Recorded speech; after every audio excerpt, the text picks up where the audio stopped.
Hey guys, GhazzyTV here with another Path of Exile video, and in this one I'm going to talk about the 3.15 balance manifesto, which was a really good balance manifesto. But what we got now is 3.19, and it's looking hella fucking bad. So a couple of quick things, I made a quick list about it. Basically, Seismic Trap wasn't nerfed enough to be taken away from the pressing meta that it's been reigned supreme for a long time. And it's just going to be there. They made some scary AG changes in terms of minion survivability. I'll talk about the minions at a little bit later, but one of the couple of changes to it is that they have made a lot of irrelevant changes that is barely noticeable and completely useless, such as increasing the base damage of the AG, which is really good for builds like Chains of Command.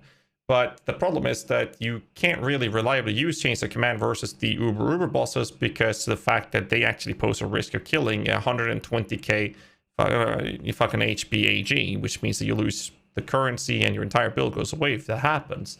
You kind of don't want to do that.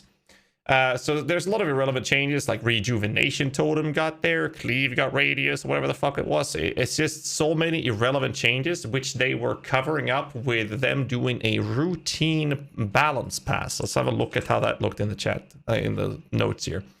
Carry out a routine balance pass on a selection of underperforming skills and support gems, but the entire community has been screaming for them to buff underused or underperforming skills and support gems to the point where they are not necessarily on par with the best skills or really great, but at least playable, to bring them up to that state. And it seemed like they have listened to the community, except that they did it on completely useless bullshit and barely did anything that would matter. There's a couple of things here that's interesting, like the Spellslinger change of the Soul Rune looks kind of interesting, but most of this is completely disgustingly terrible to even look at. I mean, Rejuvenation Totem, even if that is made to the point where it's actually having a significant regeneration, are you going to sacrifice a totem to have a little bit of extra life regen situationally? Spend the time to cast the totem to get 300 life regen? No, I don't think so. That's not going to happen. There's a lot of changes when it comes to RMR, which, for those of you who don't know, it's reduced mana reservation efficiency. So a lot of this has been changed, like the masteries. Most specifically, the masteries that are being removed is the 15% increased mana reservation efficiency of skills is completely removed, and the auras from your skills have 15% increased effective use brought down to 10%. This is obviously causing a lot of issues in terms of mana cost sustain. A lot of skills, when it comes to minions, got their mana cost increased on top of this, causing some issues if you're reserving too much. Speaking of reservations, they've also made changes to defensive changes like Defiance banner and stuff like that as well. But there's a couple of other changes that is going to prevent this from going into state where we're having as little mana as possible. That little mana has to be in our larger pool to sustain the mana cost of whatever spells we want to use when it comes to the minion world. They're going to have a big Trickster rework. I am carefully optimistic about this one because we're going to see this on the reveal. I did mention the Spellslinger that might potentially become good now with the changes. As we can see here, they're granting 60% of damage from the spell damage from the wand, up from 50 up to 174 at level 20 instead of 100, which is a massive change. But with the RMR changes, that's going to be real hard to fit this in. So I'm not sure if the RMR changes is going to prevent this change from being a good thing, but we'll see if we can make something out of it. The RSI flask is back for the non-Meixsell gamers. This one actually is really annoying, and that is because of the transgressor. The changes to flask modifiers, the transgressor, masochism, and flagellance modifiers, they used to grant 4, 6, or 7 charges when you're hit by an enemy, allowing us to, as long as we're getting hit by enemies, keep flask's uptime very high, if not indefinitely, as long as we're getting hit. These charge modifiers that we're getting, or these charges we're getting per hit, is now 1, 2, or 3. Maybe it will be okay with 3, but I seriously doubt that will feel as good, which means that we're still back on the menu where we're going to have to click the flask manually, and that's kind of annoying in my opinion. Some of the changes feels like they're trying to slow down the game a little bit for some of the changes, but there are still a lot of builds out there that is being untouched by the Balance Manifesto, which might change in the patch notes, we'll see. That feels like they're trying to slow the game down, but at the same time, it's really hard when the game has been pushing us to do faster and faster clearing with builds consistently, And it just doesn't make sense where they seem to be slowing things down on one end and then making it faster in others, where they're, for example, making sure that Seismic Trap will still be reign supreme in the meta, but going super hard on nerfing, for example, minion builds, which is always a really great type of build or genre builds that you can play, but they're very rarely the top-end meta builds. You can see this very clearly if you go to like Pewy Ninja with the top builds that are being played. Obviously, this is not a fair comparison in general. But as you can see, it's Righteous Fire, Fire, Lightning Strike, Cyclone, Ice Spirit. You don't get a mini build till you go further down the list. And this has changed in the early stage of the league. So if you look at week 1, you see Righteous Fire, Fire, Seismic, and there's the Summon Skeletons. So even in the early stage, where minions have for a long time been the reign supreme chill playing, especially for lower budget, they've been in a position where they actually really strong because of the lack of gear or necessities, which is now going to change with the changes they're doing in the Balanced Manifesto. This is one of the reasons why they're played, but they're not as fast as Seismic. They're not as efficient as Righteous Fire to do clearing and all of these these reasons behind it. And it just doesn't make sense to me why they would be gutted so hard, because what basically is happening is that the Necromancer is getting trickstered. But before I talk about the minions too much, I do want to talk a little bit about Defiance banner. So if you look at the Defiance banner, it's the changes to this was quite cool. They basically made it so that you get up to 24% increased armor and evasion at level 20 instead of 49, which is a quite significant drop on this. However, this is not so much of an issue for the personal defense of the player. You still have access like a Basalt Flask or a Granite Flask, running that with an Armadillo roll and stuff like that. You're able to actually solve the lack of armor by putting a little bit more focus and effort into gearing your character for it, which I think is a good and healthy decision. The problem with this is that this is one of the best ways we could scale defense for our minions.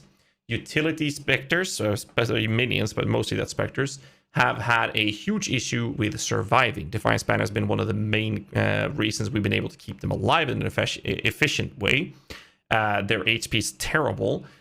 Minions in general on lower budgets have always struggled with keeping their minions alive, especially with people that are going in lower geared versus things like Cirrus are having issues keeping them alive if they're not too comfortable with convocating behind the quad beam, for example, the die beam as some people call it. However, as gear progresses in the current state of the game as of 3.18 or before, you've been able to solve this by having higher level of your minions because they scale very well from that, and even then most minions have been very squishy, specifically spectres. Now, the crazy part with this is that they are yet again lowering the level of creative monsters by Ray Spectre by an additional fucking level. It's insane that they're lowering the level even further. We're already struggling with keeping these guys alive. They're removing some defensive aspects from it, and now they're lowering the level even further, which will affect the damage output, which means the damage dealing spectres are going to be on suicide watch, which now also results in a position where the slave drivers are just completely neglected. You can't play them anymore. It's just not going to work. Which means that currently there's only 2 real good ways, in my opinion, to do a damage dealing Spectre build, which is either Hero's Watch, which is kind of subpar, or Primal Crush Claw, which is reliable, sturdy, with a significantly lower damage than before, but also they will at least survive despite the nerfs to things like Defiance Banner. However, minions in general have had their lower base life and damage, but provided more ways for players to invest into minions their own gear, allowing minion damage survivability to each to be higher than previously possible for character with strong items. Now, something I've been talking a lot about on stream for the last couple of months really has been a Venn diagram, and I'm going to show you this real quick in this video. Basically, it looks like this. And essentially, the idea is that we have I'll type it out actually. So we have gems, we have gear, and then we have the passive skill tree. Now, what's really cool with this is for a perfect build, you basically want to position yourself right there. You want to have a full scaling of all 3 things. In lower budget, you usually only have 2 of them. So attack-based builds, well, they're over at this position right there. The tree and the gear will cover most of the scaling for them, which is really good. Spell-based builds, it's about the same, but it's over here. A little bit about the gear for spell damage, and then the gems for the rest, and the tree will help. So it's more around this area, an all-around well-done approach to the game. Minions, they don't give a flying fuck about this end, and they just sit comfortably all the way in the corner over there, because the only thing they care about is the amount of sockets you can actually link together and having trees to scale their gear output. So what's happening with the changes is that this little mark here is going to take a little walk all the way into this position, because now we have to actually start getting minion related gear during the campaign area as well. To my understanding, we'll see how it feels. Obviously, you can see the patch notes, but basically they're putting more pressure on gearing. And speaking of gear, they are reducing helmets can no longer roll 1 to 3 level stock of the minion gems. Instead, it's plus 1 to 2 level of all minion skills. And they changed the vendor recipe as well.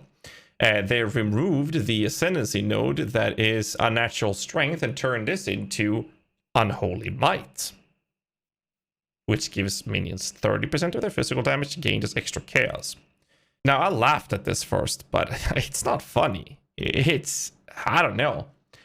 Changes to the game moved a ton of minion builds that could be Occultist, Necromancer, or Guardian, which a lot of these were better as a Guardian, into deciding between Occultist and Necromancer in the last couple of leagues. And then they moved away from Occultist into Necromancer because of future changes that happened during those leagues. And that's why the majority of minion builds are playing Necromancer. Unnatural Strength is part of that reason, yes. But even with Unnatural Strength, we had a ton of builds playing Guardians, and we had a ton of builds playing Occultist. These changes are screaming for us to abandon all hope and run into the Occultist instead. So we're going to see where the patch notes hits and how we're going to fix the minion builds. I think that chaos-related minion builds is going to be amongst the most coolest things, but I think we'll have to see the patch notes before I can make up any builds around it. I do believe that we're going to have a lot of issues with the utility spectres because they're changing the way charges works, for example. Because in the past, minions have gotten the same boons or benefits from charges as enemy monsters. Now they're changing that, so minions gets the same benefits as a player would, which is a significant change. Most importantly, things like power charges gave minions 200% critical strike chance per power charge. That is 40% now. That's less than a quarter of what it used to give, which is insane. So just a quick TLDR list. Necromancer got Trickster. Utility Spectres are more or less dead. Spectres, well, not entirely. They are, well, charge generating Spectres, rather. So charge generating Utility Spectres are dead because the Harpies, the Arena Master, Brittle Masons, Defilers, whatever the fuck the others are called, like the curse ones are actually still fine to use. Spectres for damage, completely fucked over. I'll probably make a Primal Crush Skull build because it's sturdy, but I'm going to put that as a low tier build. It will still function, but it's nothing I would specifically be happy to recommend to anyone. Skelly is more or less dead with the nerfs it did to the damage there. It will still be playable, but nowhere near as good as it was before. Changes for Spectres are charges for Spectres are truly irrelevant. This was usually a thing that we generated charges for most of our minions to up the damage significantly for our minions. This was a big factor for damage output. Now this is less so. Herald of Purity got significantly buffed, which is pretty crazy. I recently uploaded a build guide about this. Absolution has been made better, which is quite interesting to see with the area of effect and the crit chance as well. With all the changes, it actually could be really cool to play Absolution, which also promotes the idea of running a Absolution mirror tier helmet. So we'll see what happens with the patch notes. But SRS is actually potentially on the menu as well. Let's take a look at Raging Spirits. No longer has the added damage, less added damage. Instead, they have 0% more damage at gem level 1 and 38% more damage at level 20, which was 0 before, which is a significant difference actually. They have a little bit more HP. They cost a bit more mana, which is a problem with the RR changes. Helmet enchantment doesn't matter because nobody gave a shit about it. Poison minions is the one that I'm mostly excited about because my favorite build in Path of Exile has been the Poison Animate Weapon, which I used to play back in Breach League. So I'm very, very excited to theory craft a Poison Animate Weapon build, which obviously should be an Occultist. But it could be a Necromancer because the Unholy Might would actually work very, very well with that. When it comes to Holy Relic, chat is asking me about it. I think Holy Relic is a cool thing to use. You can utilize it pretty effectively. I still think that the changes to Holy Relic is not going to be enough to bring it to the point where it's going to become a super good minion build, because it's extremely good on low budget, but as soon as you start investing currency into it, it falls kind of flat. I made a video about this not long ago, where the efficiency per currency invested is very bad as soon as you start putting serious money on the character, which is why Holy Relic is a great low budget build, but kind of falls flat as you start investing more and more into it. But some people enjoy it, so it's a matter of personal preference. The AG on Suicide Watchlist, thanks to General Gravy Sauce. Thank you, Pox, for that, by the way. Appreciate that, dude. So basically, the Veil modifier from Gravicious, which gave life as extra energy shield, is removed. You can't benchcraft it. This was one of the key features of utilizing Mask of the Stitch Demon, which was one of the most effective way of keeping your enemy guardian alive, and this is now taken away. They also removed the life from Indomitable Army, which is located over at the witch area. Start to the right, which is over here. Go up on the right side and get the Indomitable Army. The life is taken away. However, if you're not playing Mage Skeletons with Fleshcrafter or Absolution with Fleshcrafter, these nodes here has lost the elemental resistances, and instead they get 8% increased HP. And the reason this is important is because this freaking node is crazy good for Mask of the Stitch Demon Enemy Guardian. The problem, though, is that it's very likely that if you want to have your enemy guardian safely guarded and keep that guy alive with a Mask of the Stitch Demon approach, this node suddenly becomes mandatory. And this is a huge problem because GGG states in the manifesto variety, they are saying that minion balance, the overall goal of these changes is to improve the variety of viable minion builds, but also make minion builds more reliant on items, is that with the lack of minion nodes on the tree, this is defensive, defensive, defensive, double damage offensive, and this one's completely useless with with onslaught. That leads us with a small node here, and an enduring cluster here for temporary summon minions, offensive, AoE, which is going to turn into a crit node, and here's the big one. Minion builds are forced into this section of the tree, and they kind of want Great Pact. If not, they're going to oil it. And you have some hybrid nodes here, speed mods and defensive nodes here. This basically means that there are nodes in the tree that are mandatory to play a minion build, which means that the variety becomes very locked. They're also stating in the manifesto, if I remember what the word was, they said something in the lines of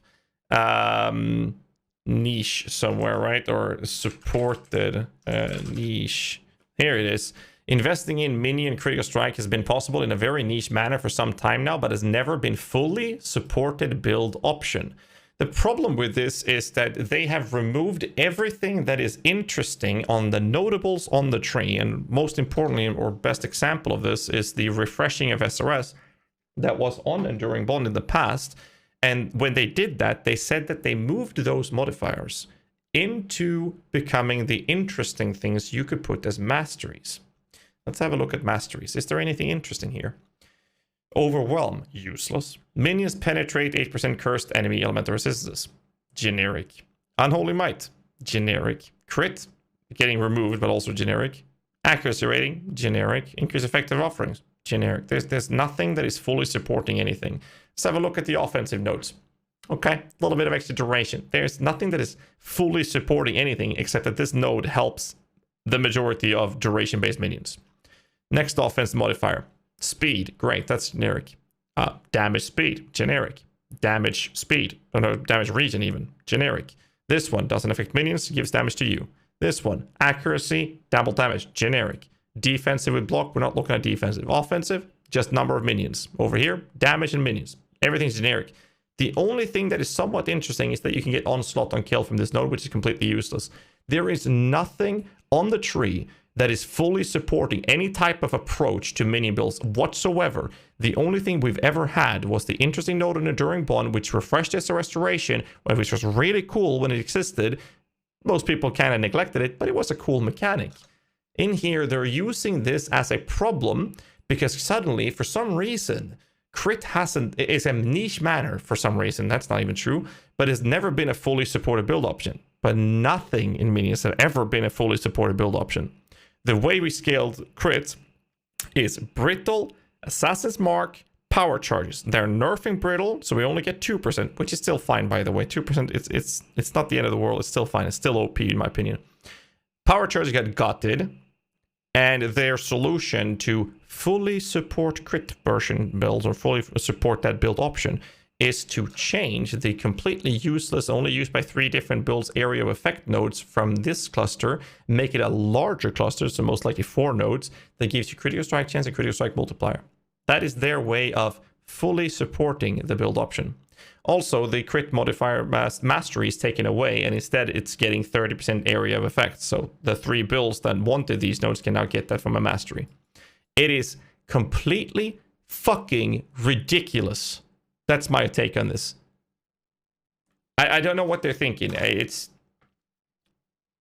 Anyways, so that's basically the TLDR of how I feel about the small gist from what I'm taking from Balanced Manifesto. I do want to mention a little bit of cool things, and that is that they are moving, like the Venn diagram I showed earlier, they're moving a lot of the gearing pressure, the scaling pressure onto gearing. The problem with this is if you take bone rings, for example, take a look at bone ring, is that that's a new item base that has an implicit with minion elemental resistances that can roll minion related modifiers to give minion live, minion damage, minion crit, and you know, all of these things, which would be really cool to see. And they're doing this with the shields as well, and also new ones, because convoking ones, you got that in map. Now you can get them at level 20, and there's another wand base available from level 50.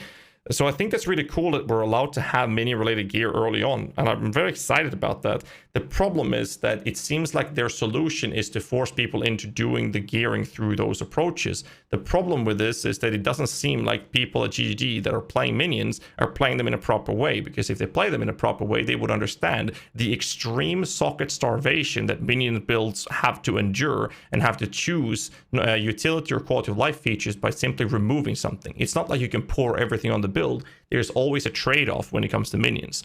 A lot of other builds, they have open sockets they can put whatever the fuck they want in. You can't do that. This means that the majority of minion builds in the higher end has to go unset rings, which means that the boons of running in a bone ring is taken away because they're forced to use an unset ring. So now the trade-off is to remove a utility option or a skill or a quality of life skill to make up for the lack of modifiers for the gear. Obviously, too early to tell without seeing the mods you can actually get on these things, but also the patch notes to verify which of these changes are actually locked in, if not all of them. And a final note is about I always make the mirror version helmet for the whatever meta build for minions there are. I have no idea how that's going to look until we see the patch notes. Because of the changes here, it's very likely that it will be other items, and we'd use a generic RMR helmet with +2 and use a corrupted chest piece. I'm not sure where we're going to land with this, but it's going to be fun to see where it ends up either way. And I am excited about the gearing for minions, but honestly, like I said earlier, I feel like the Balanced Manifesto for 3.19 was worse to read and experience than it was to read through 3.15. That's my take. Hope you guys enjoy this little rant. I'm not too happy about it, but you know, it is what it is, and we'll see which things gets locked in and not. Thanks, Daniel, for the tier 1 sub. Appreciate that too, sir. Guys, if you managed to watch this far into the video, make sure you hit the like button, subscribe for more content, yada yada. You know the fucking drill. YouTube algorithm loves that shit. And don't forget to let me know in the comments below what you guys think of the Balanced Manifesto, or if you think that something is more important than the things that I brought up to in this video. Right. Till next time. Stay safe and keep rocking.